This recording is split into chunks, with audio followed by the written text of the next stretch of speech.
naman akalain na hindi ko rin inaasahan pa.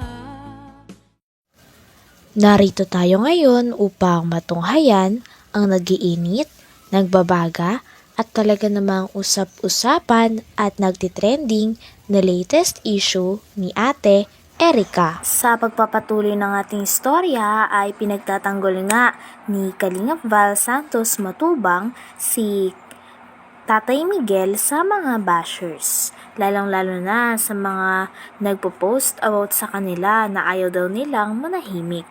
Sinabi nga ni Kalingap Val na bakit daw nila papatahimikin ang mga matatanda at dahil meron naman daw talaga silang freedom para ihayag ang katotohanan. Bakit daw gusto nilang patahimikin? Ayaw daw ba nila malaman ang katotohanan? Ito po, malinaw ito, yung post po ni Eni Tonyakaw. Lolo Megs, ano kaya yung topic natin dito? Diba yung pera, ikaw ang may hawak? Yung pera, hindi si May ang may hawak, ikaw. Dahil ikaw ang bumili ng gamit. Anong sagot ni Tatay Miguel? Pera, hindi si May. Pero may hawak. Wala akong pira hinahawakan dyan. Walang pera hinawakan dyan. Yan o. Akong pira. Dahil kayo ang bumili ng mga gamit. Utos lang ni sila, mi. Otos. Utos yun yung sisila. Anong gamit yung binili nyo, Tay? Yung simento, ganun, yung mga breve, yung mga ginagamit. Saan ginamit? Sa bahay nila. Okay. Hindi pa mambaga kami pa na gawa ng Magkano halaga noong binigay sa'yo? kandang yata yun. Kandaan lang yata yun. 100,000. 100,000. Binigay. Hindi man, sa kanya naman ang gagaling. Bigyan nga sa akin. Ikaw daw ang may hawak ng pera, hindi si May. Wala sa akin. Wala sa kanya. Siya nagbibigay ng pira, pang bili ng mga gamit. Kaya ako tayo nandito para malinaw ako naman. Kasi baka mamayas. Mali ang salita ko, yung pala, ikaw pala may kasalanan. Ay, wala po. Ha? Ako po siya talaga wala. Sa kanyang pira. I have some evidence of what happened from the start. Isa lang to sa ebidensya namin and more pa in the court. Hindi naman na ka rin. Hindi kami natatakot. Hindi na natakot! We want to fix this. Ayaw niyo manahimik kasi. So, this is not a joke for us. Bakit niyo po pinatatahimik itong si Tatay Miguel at si Tita? Anong dahilan? Ba't niyo po pinatatahimik itong dalawang itong matanda? Bakit?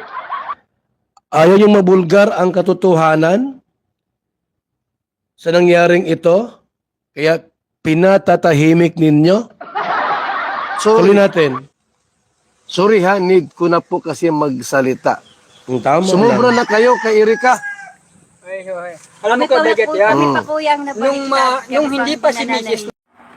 Makikita din natin dito ang side ni Lolo Miguel at ina-explain niya nga kung bakit nasasabihan siya na nasa kanya daw ang pera. I-explain niya nga dito na inuutusan lang daw talaga siya kaya syempre ay nakakahawak siya ng pera.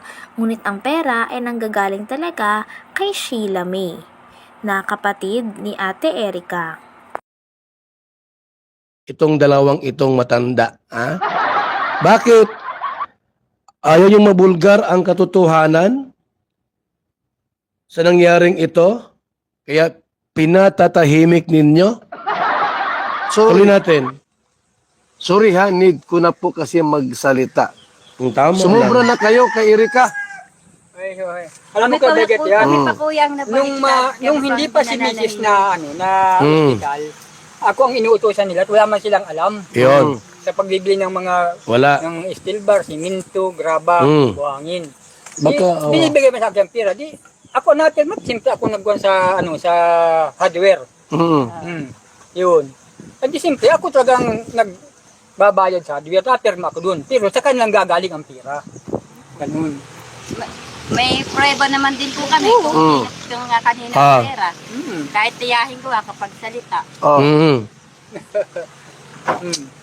So, sumubra na kayo kay Erika, sabihin ko sa iyo, hindi kayo obligasyon ni Erika. No, hindi. Kay. Nandun naman Ang dami po pang anak sila. Ang dami pong mga anak. Ang dami. So, dapat may obligasyon Dami. sa inyo. Oo. At wala kayong pakialam doon sa pera ni Jun A. Wala. Sa pera namin dahil hindi po sa inyo yun. Oo naman. Ang karapatan sa Tama, pera tama. niya. Wala ko karapatan dahil nagkapatulong sila sa akin. Ang sabi, tulungan, wala silang alam, magpagawa ng bahay. Ako nagkuha ng bahay na yun. At yung bahay pong yun ay sa barangay. Sa barangay. Luting yun. Ako ang nagbili Yung lote. nun. Ngayon, ang sabi ko, doon sa binili nyo, nakuha, at ganyan din nangyari, walang kurinti, di itong madali at may kurinti. Tama. O di, ipig ko namin yung kurinti, pinalo up namin, nagkaroon ng kurinti. Ayun ang Kuryente. pinagawa namin para madali-dali na. Ay, pira sabi na ako naghawak ng pira, hindi, wala sa akin. Hindi. Sila nagbibigay ng pira sa akin. Na Na pambayad sa mga biyaga. inutusan ka lang. Yun. Ina po. Inutusan nyo na lang ha. Kung Inyo alam ko pala. kung kakaganyan, hindi ako masunod sa kanila. Oh. Hindi yung ginagawa Bakit nila. tay nagkaano kayo ni Shilami at Erika? Bakit pala inutusan kanilang bumili ng mga materialis? Tapos ano nangyari pagka Ay, doon na nga po sa... pahiwalay kayo? Nung kuwan si Mrs. hospital. Hospital. Di ganun na nga po, di pag uwi namin, wala na sila. Hindi nagpapaalam, walang respeto sa Pinag-usapan nga dito nila Lolo Miguel kung sino si Emma Torres na nahihimasok at nagpo-post tungkol din kay Lolo Miguel.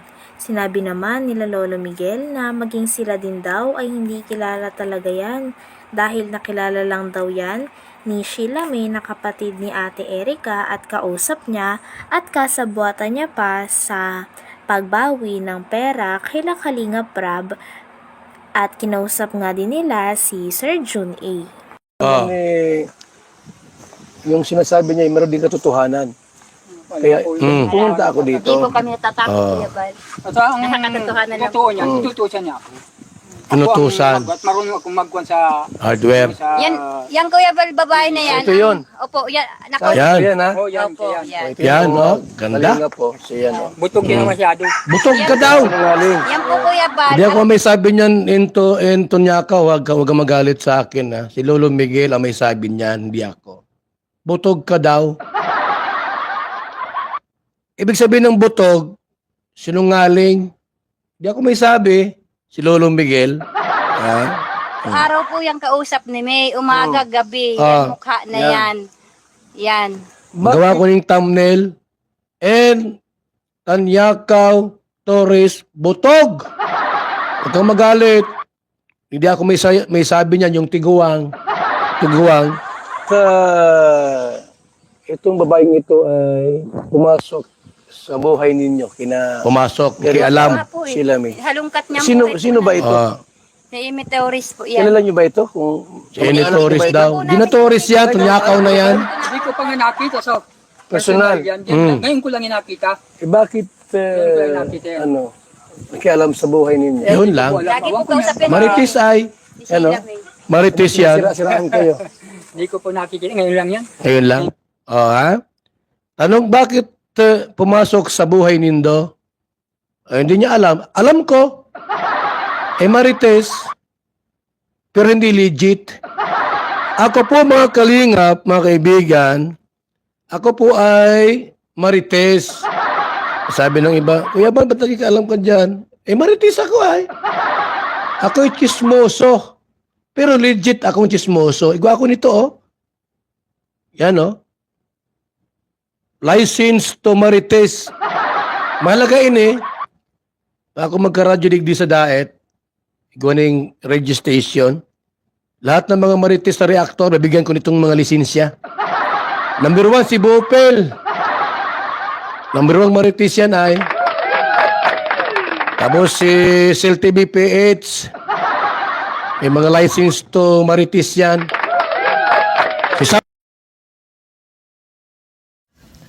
Hanggang dito na lamang muna ang ating nag-iinit, nagbabaga, pinag-uusapan at talaga namang nagtitrending na latest issue ni Ate Erika. Maraming salamat sa inyong panonood. Hanggang sa muli. Bye!